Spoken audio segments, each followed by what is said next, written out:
My name is Emily. I am a 33-year-old housewife. It's been a year since we got married, but we still don't have any children. My husband, John, loves children, and from the beginning of our marriage, he was enthusiastic about having children as soon as possible. However, the storks never come. Losing patience, John suggested, maybe you should get checked out at the hospital once.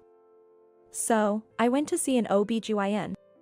After undergoing numerous tests, I was relieved when the doctor told me, there's nothing wrong with you. But then, out of the blue, John declared, I'm sorry. I want a divorce. Why? There's nothing wrong with my body. I really want kids soon. Staying with Emily, I can't stand the uncertainty of not knowing when that'll happen. I was speechless. We've only been married for a year, haven't we? Since it's proven I can conceive, couldn't you have waited a bit longer? But, Emily, you're already 33. You'll be an old lady by the time we wait, or maybe you already are. I want to give my kids a young and beautiful mom. To give. What could that possibly mean? Was he thinking of his wife as some object? It pierced deep into my heart. But I loved John. I desperately tried to persuade him to reconsider divorce, but I couldn't change his mind, and we separated after just 1 year. I was so devastated that I couldn't think of anything else, but as time passed, I began to see John's true nature. He didn't love me as much as I thought. Perhaps he only saw me as a tool for having children. It turned into conviction 2 years later. I heard from my friend Samantha that John had ended up in a shotgun wedding with his new girlfriend. Samantha, a close friend since our school days, happened to work at the same company as John by coincidence. So, she was a mutual friend of John and me. Her straightforward personality made her popular among both men and women. John, relying on that, seemed to consult her about anything. John's current wife was involved with him even while you were married, it seems. What?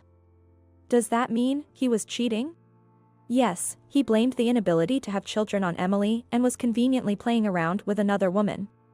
Samantha slammed her coffee cup down roughly and looked at me. Emily, you shouldn't be sad over such a guy.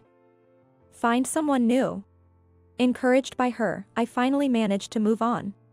And a year later, I too got remarried. After the divorce, I had been working part-time at a call center, where I met Michael, who was 2 years my senior, and we started dating. He proposed after we had been dating for 6 months. I'm so happy, but, still. Am I not good enough? It's not like that. I might have difficulty conceiving. What do you mean? After I explained in detail about my divorce from my ex-husband, Michael laughed it off, saying, Is that all? The doctor said there's nothing wrong with you, right? Besides, conception is something a couple should face together. You shouldn't think it's all your responsibility. Hearing that, tears spilled from my eyes. Even if, just if, we can't have children, then we'll just walk through life together, just the two of us. The warmth of Michael's embrace, saying that, is something I'll never forget for the rest of my life. I was truly happy in my remarriage. Michael was good at housework and took care of himself in every way. Living alone for so long did that, but thanks to that, I met Emily, so I'm grateful to God, he said with an embarrassed smile. He was also a great cook, treating me to authentic Italian cuisine. John wouldn't even take out the trash, and having thought all men were like that, everything about Michael was a surprise to me. I must have been truly fulfilled. Then, one day, 6 months into our marriage, I discovered I was pregnant. During a routine checkup at the OB/GYN, I was told, congratulations. In disbelief, I returned home and shared the news with Michael, who had just come back from work. Seriously? Way to go, Emily. I was shocked when he suddenly grabbed me by the waist and lifted me up. Hey, cut it out, Michael. Sorry. We wouldn't want to startle the baby. He hurriedly put me down and gently stroked my belly. I'm so glad you're happy. Of course. It's our child, after all. Seeing Michael's eyes well up made me feel like crying too. It's all thanks to you, Michael. Being with you, I've always felt so at peace. I think that's why I was able to get pregnant. Take care of yourself, okay? Don't push yourself too hard. Yes, I understand. The following 10 months were like a dream. With hardly any morning sickness, and once I entered the stable period, going shopping with Michael and picking out baby items was truly fun. Then, as the due date approached with just a week to go, my phone rang. It was from John. I hesitated but then pressed the call button. Hello? Hey, Emily? It's me. Long time no speak. I heard from Samantha that you're pregnant, is that true? Yes, it is. Why? I just thought, you couldn't get pregnant. I was at a loss for words at his remark at such a time. Maybe I should have been a bit more patient, John said, making a tasteless joke. I didn't need your patience. By the way, how's your new wife doing? Eh? Oh, come on, what are you talking about? He dodged the question. Well, either way, it's none of my business anymore. Bye. I hung up with a sharp tone. Wondering about the purpose of the call, I told Michael about it when he got back from work. It's not like we divorced out of hatred, but it's upsetting to get a call out of the blue like that. Maybe he had a fight with his current wife? Wanted to vent? It didn't seem like that. He even made a rude comment about how he should have been a bit more patient. Maybe he wanted to celebrate your pregnancy? No way, Michael, you're too kind-hearted. Michael, chuckling, is truly a kind person. Being with such a kind Michael made me feel silly for being angry, so we switched the topic to the baby. It's a girl. The doctor told us at the last checkup. We discussed names for her again that day. Michael's eyes sparkled with joy. Can't wait to meet her. Very soon. Exactly a week later, our baby was born. We named her Amanda. Holding Amanda, Michael tearfully kept saying, thank you, to me over and over again. After being discharged, I started my days of struggling with childcare. Of course, Michael helps, but we both keep making mistakes since it's all new to us. If only we had grandparents to rely on at times like this. Can't help it. Our parents live far away. Maybe you should have gone back to your hometown. It's okay. No matter how tough it gets, I want to be here with you and Amanda. Even though there were many sleepless nights due to the baby's crying, just looking at Amanda's face was healing. 3 months passed, and by the time we started mixing formula with breastfeeding, we finally began to sleep more peacefully. One day, Samantha came over with a gift to celebrate the birth. Wow, so cute. Seeing Amanda asleep in the crib, Samantha exclaimed softly. Congratulations, Emily, truly. Thank you. I'm so glad you came. I wanted to come sooner, but sorry, okay? What are you talking about? I'm just happy you could make it, knowing how busy you are with work. We sat down facing each other with the cake and coffee Samantha brought as gifts. As we got excited talking about Amanda and brewed a second cup of coffee, Samantha said, you know. I was hesitant to bring this up, especially when you're at the peak of happiness, Emily, but will you listen? What is it? You're being so formal. Well, it's about John. You know he had a child with his current wife right away, right? So? He used to think the infertility issue was on your end. Of course, he would. But he changed his tune when he found out you were pregnant. Started wondering if the problem was with him after all. I was more puzzled by John's health than anything, thinking, why now? John has a child, doesn't he? What's the issue then? That idiot. He's been accusing his wife, saying, it's not my child. Whose seed did you take? Samantha was utterly dumbfounded. What?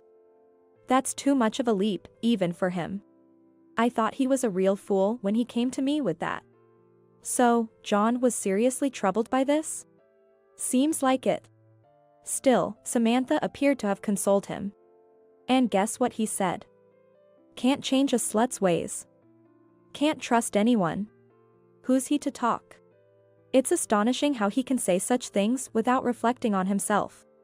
Both Samantha and I were beyond exasperated. His wife was furious.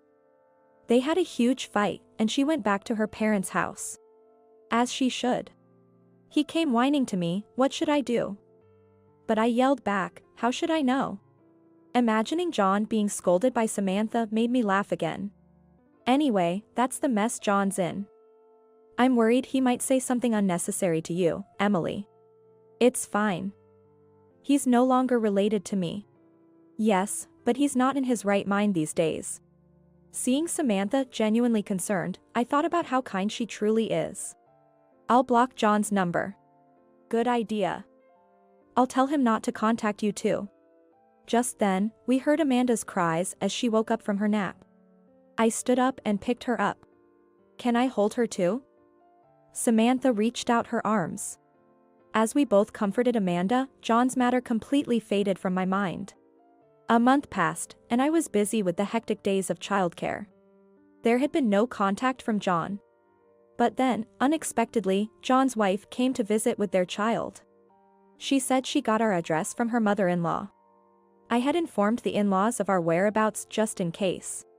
John's wife, who introduced herself as Judy, seemed to be in her 20s, with large, expressive eyes, giving her a cute appearance. Bob, who is nearly 2 years old, looks just like Judy. We sat facing each other on the sofa. Bob was enthusiastically entertaining my daughter, who was lying down. I'm sorry for coming out of the blue. I just really needed to apologize to you, Emily, Judy started. Apologize? Yes. I didn't know John was married when we started dating. I felt truly sorry about everything that happened. I was honestly baffled as she apologized. The truth is, I'm troubled by this late apology, was what I really felt. Did you come all this way just to say that? No, it's just that, we've decided to get a divorce. What? With John? Yes. I know it's none of your business, but I just had to talk to someone about it, so I came here. Judy began to pour out her story like a floodgate had opened. Her story was one shock after another. He kept berating me, insisting the child wasn't his. Then I'll show you proof, I said, and we got a DNA test to prove the parentage with John. So, the problem was resolved, right? It's not that simple. You're still dirty. I only married you because you could bear children, he would say whatever he wanted. But as soon as the test results came back, he flipped, saying, oh, great, great. Now we can ease ourselves and have a second one.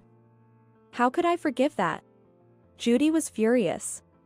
Sure, I might have been the other woman, but John was the one who deceived me. Judy slammed the table hard. Hey, calm down. You'll scare the kids. I'm sorry. She seemed to come back to her senses and lowered her head. So, you decided to get a divorce? Yes. He sees his wife as nothing more than a tool for making children. It doesn't matter to him who it is. I understood that feeling all too well. Because I felt the same. If you ask me if I hate the woman before me, maybe I do. But at least the children are innocent. Looking at the kids playing happily, I couldn't help but feel sorry for them. Fortunately, John's parents are on my side. They're so fed up with his stupidity that they've banned him from their home. His parents are good people. Right? How could such wonderful parents have such a scumbag for a son? We ended up laughing as we looked at each other. John's been lamenting about wanting custody, but of course, I won't give it to him. If he makes more trouble. His parents told me to hire a lawyer.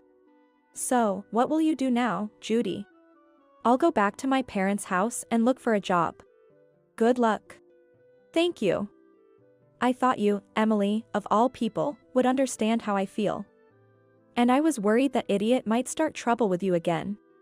Please be careful. Feeling an odd sense of solidarity, I no longer felt like blaming Judy. Both of us lacked judgment in men. Not at all. Look at you, Emily, you've found such a wonderful husband now. There's still plenty of hope for you, Judy. With a big smile, Judy left. We might never meet again, but I sincerely wished her happiness. I heard from Samantha about a month later that John and Judy's divorce was finalized. I've changed my phone, so I haven't heard from John. But it seems John is still telling people around him that the reason for our divorce was my fault. What a pathetic man. It would have been fine if you had just gotten pregnant sooner, he's still saying that. On the other end of the phone, Samantha was fuming with anger. I was so pissed off that I decided to give him a piece of my mind in front of everyone. What did you do? I decided to send him on secondment to a subsidiary. Samantha is John's boss. She, being highly capable, had climbed her way up to being the department head in John's division. Isn't that an abuse of power? A woman's enemy is the enemy of society. As I listened to Samantha laugh, I murmured, "Tough luck, John. There's nothing wrong with wanting children.